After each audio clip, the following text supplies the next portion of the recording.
اب ایک بڑا مسئلہ ہماری سوسائٹی میں یہ کھڑا ہوتا ہے کہ ٹھیک ہے جی ہم سب نے اسلام کو فالو کرنا ہے، لیکن کون سا والا اسلام؟ فلاں کہہ رہا ہے یہ مولوی سارے منجن بیچ رہے ہیں، یہ ان کا اسلام غلط ہے، میرا والا اسلام کیا ہے؟ ٹھیک ہے۔ فلاں کہہ رہا ہوتا ہے یہ اسلام غلط ہے، میں جو پیش کر رہا ہوں قرآن و سنت کی روشنی میں وہ کیا ہے؟ ٹھیک ہے۔ تو بجائے ان سب کے جوابات دینے کے نا، الٹا ان سے ایک سوال کر دو۔ کیا کر رہے ہیں آپ نے؟ کہ ٹھیک ہے ہم جس اسلام کو ہم فالو کر رہے ہیں ہم اس کو چھوڑنے کے لیے تیار ہیں، کیونکہ اس پہ تم نے اتنے اعتراضات کر لیے ہیں، تو اب ہمیں تم پہ جو اعتراضات ہوتے ہیں نا ان کا جواب دے دو، تو ہم یہ والا اسلام کیا کر کے چھوڑ کے تمہارے والے اسلام کو کیا کریں گے؟ فالو کریں گے۔ وہ اعتراض یہ ہے کہ قرآن میں، حدیثوں میں جگہ جگہ یہ بات ہے کہ یہ امت گمراہی پہ کبھی بھی جمع نہیں ہو سکتی، ایک بات۔ دوسری بات، قرآن میں اللہ نے ارشاد فرمایا کہ پیغمبر صلی اللہ علیہ وسلم ان کو کتاب اللہ کی تعلیم دیں گے اور ان کا تزکیہ کریں گے۔ میں سمجھا پا رہا ہوں اپنی بات؟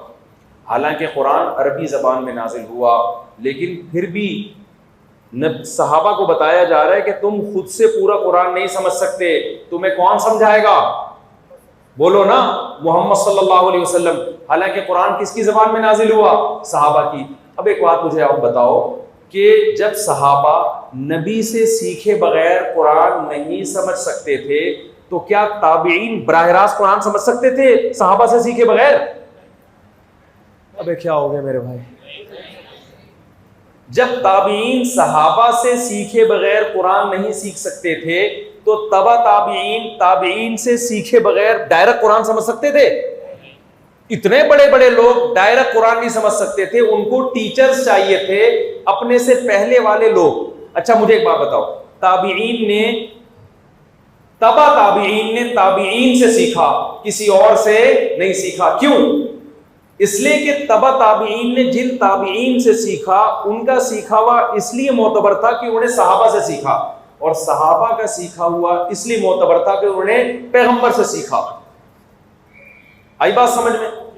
تو تبع تابعین کے شاگردوں نے تبع تابعین سے سیکھا، ڈائریکٹ نہیں سیکھ سکتے تھے وہ، تبع کسی اور سے بھی نہیں، تبع تابعین سے، کیونکہ ان کا سیکھا ہوا معتبر ہے، کیونکہ انہوں نے کس سے سیکھا؟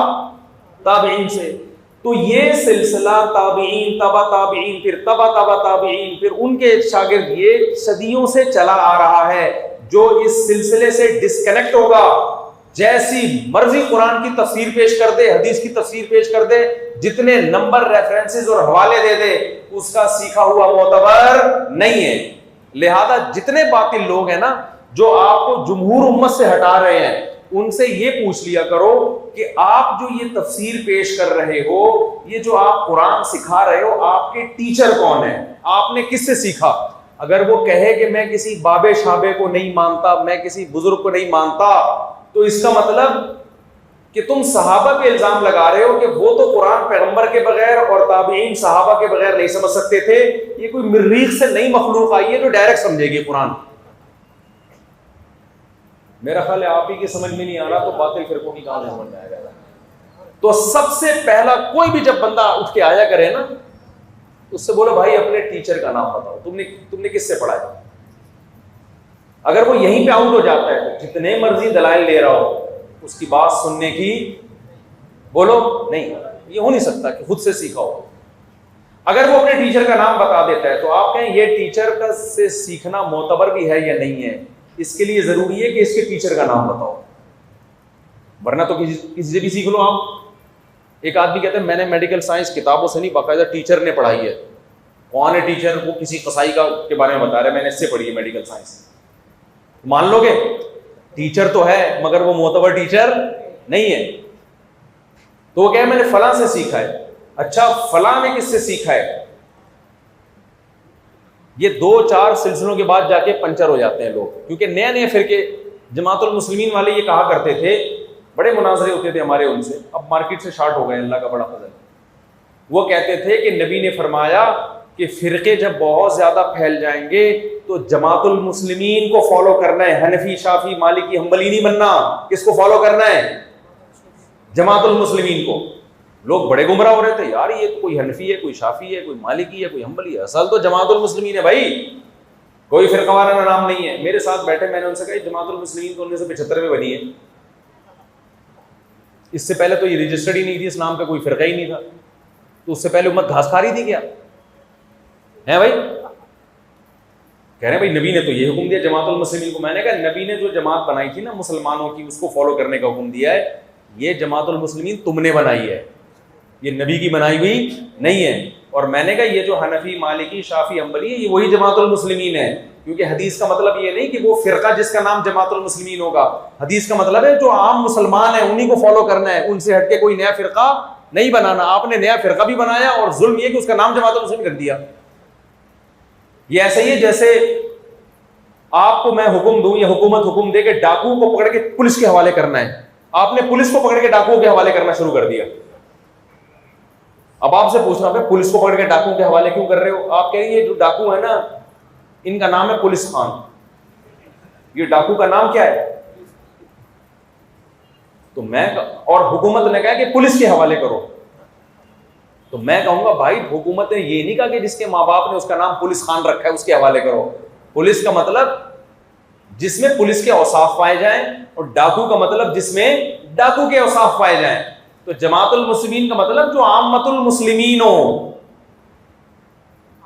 جماعت المسلمین اس کو عام مسلمان، پبلک جس اسلام کو فالو کر رہی ہے، اس سے ہٹ کے کوئی نیا فرقہ نہیں بنا۔ تو یہ امت غلطی میں جمع نہیں ہو سکتی، باطل ہمیشہ تھوڑے تھوڑے فرقے رہیں گے، میجورٹی کس پہ رہے گی؟ حق پر رہے گی۔ کوئی بھی ایسا فرقہ مارکیٹ میں لے کر آ رہا ہے کہ میجورٹی سے ہٹا رہا ہے، وہ غلط ہے۔ اس کا میجورٹی غلط نہیں ہے، وہ خود غلط ہے۔ ریفرنسز سب کے پاس ہوتے ہیں، سمجھتے ہو کہ نہیں سمجھتے؟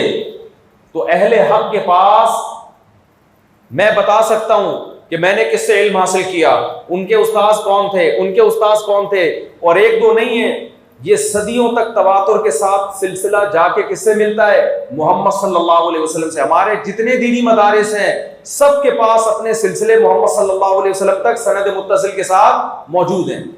ہاں یہ ضرور ہے کہ انہی میں پھر برحق باطل بھی ہوں گے اور ناحق بھی ہوں گے، پھر ان میں ڈیفرنس کرنا ہے کہ کون صحیح ہے کون غلط، لیکن جو اس سلسلے سے ہٹ گیا وہ کبھی بھی صحیح نہیں ہو سکتا۔ سمجھتے ہو کہ نہیں سمجھتے ہو؟ تو اس لیے وہی اسلام فالو کرو جو پوری دنیا میں رائج ہے۔ اور جو حنفی، مالکی، شافی، حنبلی میں جو اختلاف ہیں وہ تو فروعی اختلاف ہیں، وہ تو صحابہ میں بھی موجود تھے، وہ تو صحابہ میں بھی موجود تھے۔ ان اختلاف کی وجہ سے جنت اور جہنم کا فیصلہ نہیں ہوتا۔ اب واقعی 5 منٹ میں بیان ختم کر رہا ہوں۔ اب آخری بات میرے بھائی یہ کہ دیکھو اب ہمارے پاس اسلام کے علاوہ کوئی آپشن کامیابی کے لیے نہیں ہے۔ اس میں پتہ چل گیا کہ دنیا میں بھی سکون ملے گا اور آخرت میں بھی سکون ملے گا، لیکن ہم پتہ ہے کیا ہے، ہم کہتے ہیں کہ نہیں یار دنیا میں تو سکون نہیں مل رہا، نماز پڑھنے میں تو کیا ہے ٹینشن مل رہی ہے، نیند قربان کرنی پڑ رہی ہے، ایک انٹی جا رہی ہیں، دیکھنے میں سکون ہے یا نظر جھکانے میں سکون ہے؟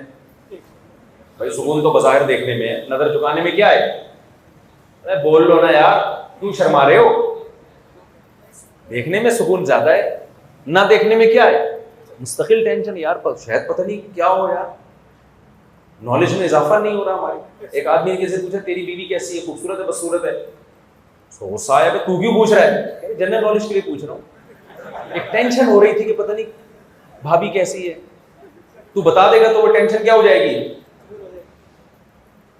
تو لوگ کہتے ہیں کہ اسلام یہ دعویٰ کرتا ہے کہ اسلام پہ چلنے میں سکون ہے، بظاہر تو کیا ہے ٹینشن ہی ٹینشن۔ زنا کرنے میں سکون ہے، شادی میں کیا ہے ٹینشن۔ گرل فرینڈ بناؤ کوئی ٹینشن نہیں ہے، جب چاہو بریک اپ ہو گیا۔ شادی کرو گے تو بریک اپ آسان ہے، پیچھے ساس سسر سالے خاندان بدنامی 20 قسم کے مسائل کھڑے ہو جاتے ہیں بھائی۔ تو بدنظری کرنے میں بظاہر سکون ہے، نظر جھکانے میں کیا ہے بولو بے سکونی، نماز پڑھنے میں بظاہر بے سکونی ہے، چھوڑنے میں کیا ہے پوستیوں کی طرح سوتے رہو، سکون ہی سکون۔ تو میرے بھائی یہ آپ کی غلط فہمی ہے، یہ ایسی دلیل ہے جو اتنی بیکار دلیل ہے کہ ذرا سی بھی سینس ہوگی نا انسان فیصلہ کر لے گا، یہ کسی بھی لحاظ سے دلیل نہیں بنتی۔